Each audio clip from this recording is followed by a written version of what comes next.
दर्शकवृन्द नमस्कार तथा हार्दिक स्वागत गर्न चाहन्छु। ग्रेटर नेपाल टिभी हेरेर बस्नुभएका तपाईँ सम्पूर्ण दर्शकवृन्दमा म विवश बुढाथोकी आजको यो बसाइमा पनि उपस्थित भइसकेको छु र यति बेला भारतको हिमाञ्चल प्रदेश, अरुणाञ्चल प्रदेश लगायतका विभिन्न क्षेत्रहरूमा चिनिया सेना प्रवेश गरेको खबर हामीलाई सुन्नमा आएको छ।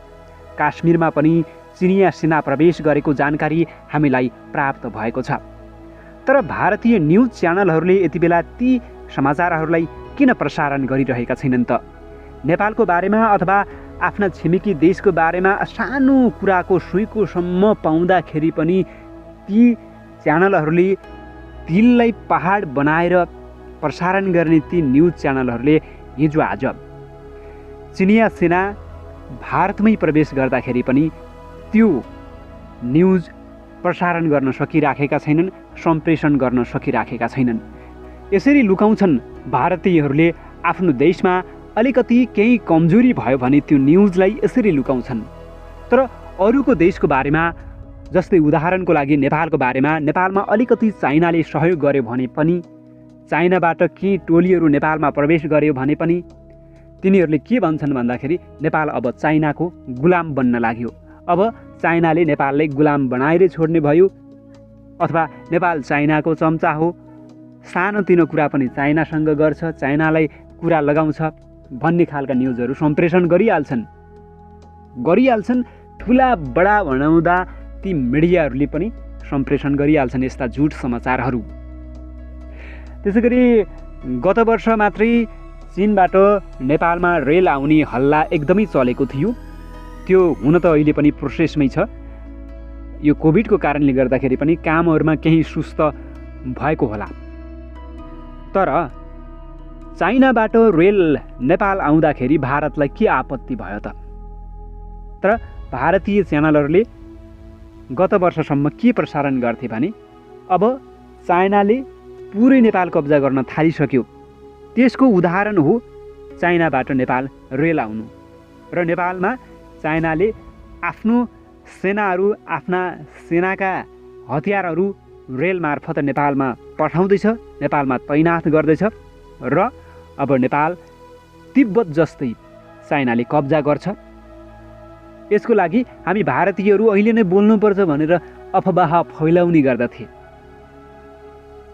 र अहिले हालसालै मात्रै पनि भारतीय मिडियाले नेपाललाई के भनेको छ भन्दाखेरि चीनको चम्चा भनेको छ। यस्ता घिनलाग्दा हरकतहरू देखाउँछ भारतीय मिडियाले। त्यसैले हो हामीले भारतीय मिडियाको विरोध गर्ने।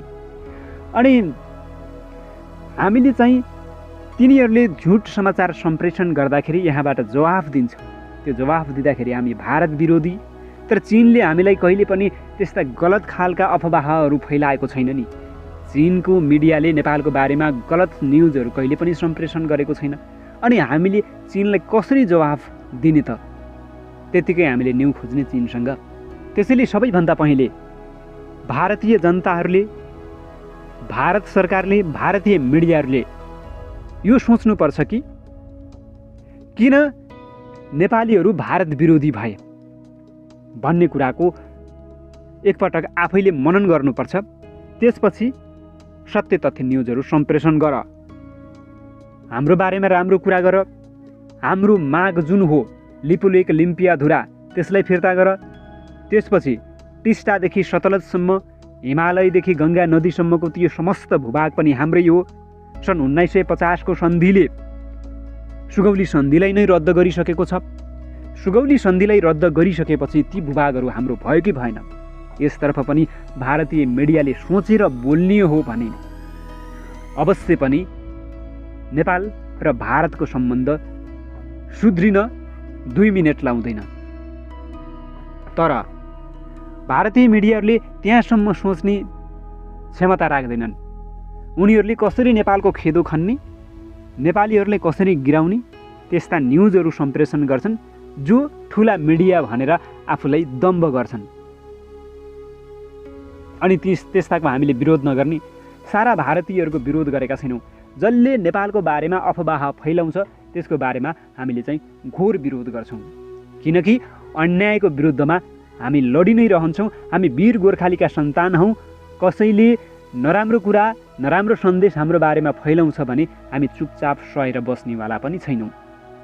र टिस्टादेखि सतलजसम्मको जुन भूभाग रहेको छ त्यो भूभाग हामीले अविलम्ब फिर्ता पाउनुपर्छ।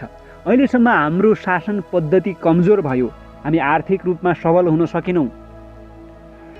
हाम्रो देशमा गृहयुद्ध सुरु भयो, त्यो पनि कतिपयले त भारतीयहरूले परिचालन गरेर नेपालमा गृहयुद्ध भएको थियो भन्ने पनि सुनिन्छ। तर अहिलेलाई त्यो कुरालाई एक ठाउँ राखौँ। अनि यस्तै कारणले गर्दाखेरि, यस्तै समस्याले गर्दाखेरि र नेपालमा बहुमतको सरकार बन्यो भने भारतले फुटाइहाल्छ। अहिले जुन तत्कालीन नेकपा थियो त्यो पनि विवादित भएको छ र पूर्ववत अवस्थामा अदालतले फर्काइदिएको छ। यी पार्टीहरूलाई पनि सबैभन्दा पहिला फुटाउनेमा भारतको प्रमुख भूमिका हो, किनकि नेपालमा कहिले पनि अहिलेसम्मको इतिहासमा कहिले पनि बहुमतको सरकार भारतले बन्न दिएको छैन। यदि बनिहाल्यो भने पनि त्यसलाई कसरी फुटाउने त्यो खेलमा लागिहाल्छ। त्यसैले भारतीय नेताहरूको गत वर्षसम्म कति सक्रियता थियो, भारतीय रहको नेपालमा कति सक्रियता थियो त्यो हामीले प्रष्ट रूपमा देख्न पाउँछौँ। त्यसैले नेकपा फुटाउनमा भारतकै खेल हो भन्नेमा दुई मत छैन। यो जसले जे विश्लेषण गरोस्, तर नेकपा भारतले नै फुटाएको।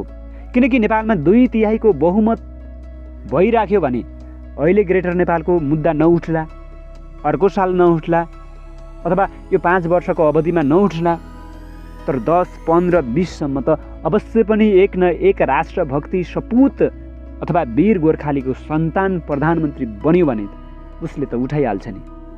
हो, त्यही डरले गर्दाखेरि भारतले नेपालमा बहुमतको सरकार बन्नै दिँदैन। विभिन्न पार्टीहरूलाई अलिकति मिल्न लायो भने त्यहाँ कसरी टुटाउने हो, कसरी त्यो भित्र गएर खेल्ने हो, उसले जाल झेल रचिहाल्छ।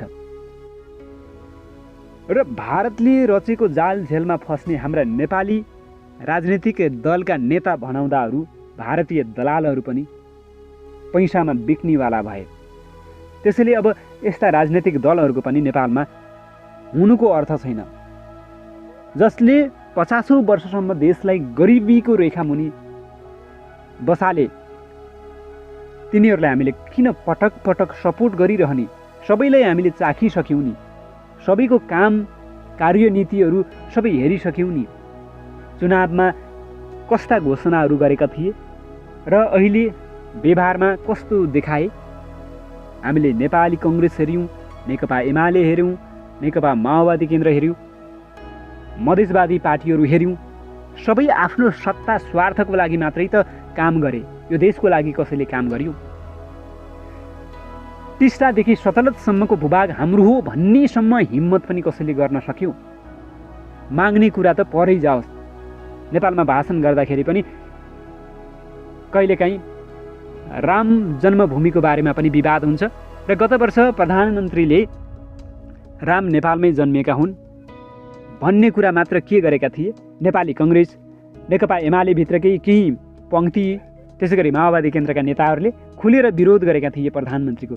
यस्ता हास्यास्पद कुरा किन गरेको भनेर उनीहरूले प्रधानमन्त्रीको खेदो खनेको हामीले प्रष्टै न्युज हेरेका थियौँ, देखेका थियौँ। त्यसैले यस्ता छन् हाम्रा दलाल नेताहरू, यो देशका नेताहरू। अब यी नेताहरूबाट जहिले पनि टुट र फुटको राजनीति मात्रै हुन्छ।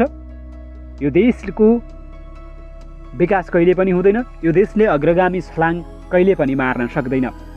नयाँ शक्ति आउनुपर्छ।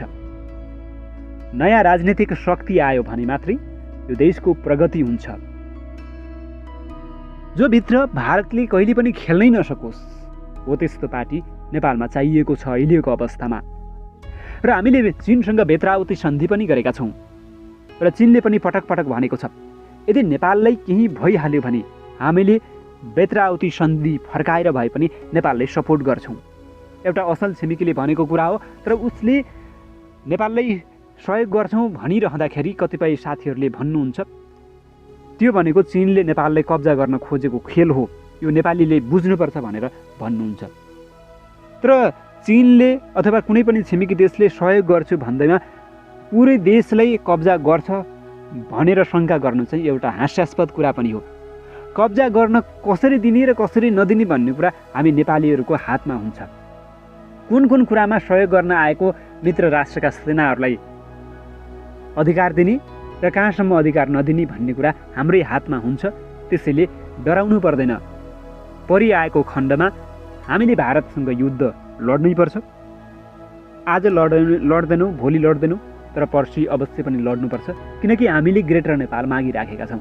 ग्रेटर नेपाल माग्दाखेरि भारतले सहजै दिनेवाला छैन। त्यसपछि त्यहाँ युद्ध भएरै छोड्छ।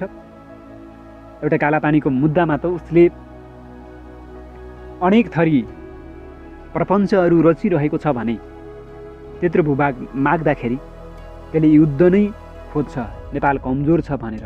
त्यो दिन हामीले चीनसँग मिसाइल खरिद गर्नुपर्छ, आणविक हतियारहरू खरिद गर्नुपर्छ, नसके भाडामा लिएर भए पनि काम चलाउनुपर्छ। र अनुदानमा पनि हामीलाई चीन लगायत थुप्रै देशहरूले सहयोग गरिरहेका छन्। त्यसैले हामी कमजोर छौँ, हामीले सक्दैनौँ भनेर कसैले पनि मनोबल घटाउने काम नगरौँ। यो देशको लागि ज्यानको आहुति लगाएर काम गरौँ र टिस्टादेखि सतलजसम्मको भूभाग फिर्ताको लागि सबै नेपालीहरूले एउटै स्वरमा, ठुलो स्वरमा आवाज बुलन्द गर्दै जाउँ। सम्भव छ ग्रेटर नेपाल। हवस् त, अर्को श्रृङ्खलामा फेरि हाम्रो भेट हुनेछ। आजको भिडियो सेयर गरेर धेरै नेपाली समक्ष पुर्याउनुहोला भन्दै म विवश बुढाथोकीलाई पनि यो बसाइबाट आज्ञा दिनुहोस्। नमस्कार। जय देश, जय ग्रेटर नेपाल। यदि तपाईँ ग्रेटर नेपाल सम्बन्धी ताजा अपडेटहरू पाउन चाहनुहुन्छ भने हाम्रो अर्को नयाँ च्यानल सेरोफेरो अनलाइन टिभीलाई पनि सब्सक्राइब गरेर साथ दिनुहोला।